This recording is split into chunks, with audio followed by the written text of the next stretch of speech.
点火锁芯会不会拆？点火开关会不会拆？一汽大众速腾14款打燃火以后无法熄火，原因是钥匙无法拔出来，卡住了，随便怎么弄也拔不出来。这个问题是点火锁支架磨损发卡原因，需要更换点火锁支架。保姆级教程，不学你会后悔的。松开方向盘螺栓，取下方向盘，撬开雨刮开关饰板，松开饰板固定螺栓，3颗 T25 螺栓。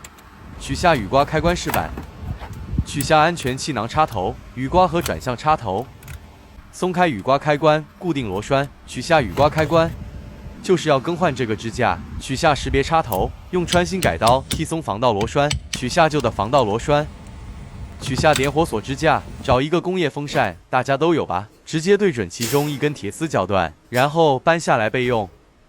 使用砂子打磨铁丝头部尖一点，钥匙再打开仪表档位，从这个小孔插进去，稍微用力一捅，点火锁芯就下来了。是不是还没有看清楚？没事，我再演示一遍。取下铁丝，然后把点火锁芯插进去。现在我使劲是取不下来的。拿上铁丝，还是从这个孔里插进去。 然后使劲往下捅，这不就下来了吗？是不是很简单？学会了吗？后面点火锁芯有2个孔，铁丝直接插入上面孔里，下面用小一字改刀撬一下，直接就可以提出来。更换一个原厂改进的点火锁支架，以前这个是进口的材料，1000左右一个，现在已经国产170左右。安装点火开关，安装点火锁芯。 先检查下，使用非常丝滑，一点也不卡。安装好支架，把点火支架安装在管柱上，更换2颗防盗螺栓，直接紧断就行。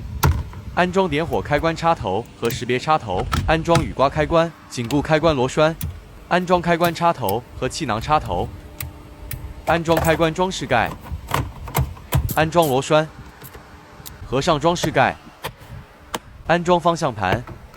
紧固方向盘螺栓，安装方向盘按键插头和气囊插头，按压方向盘气囊，使其安装到位。上钥匙检查效果，打火和熄火都非常丝滑。交车。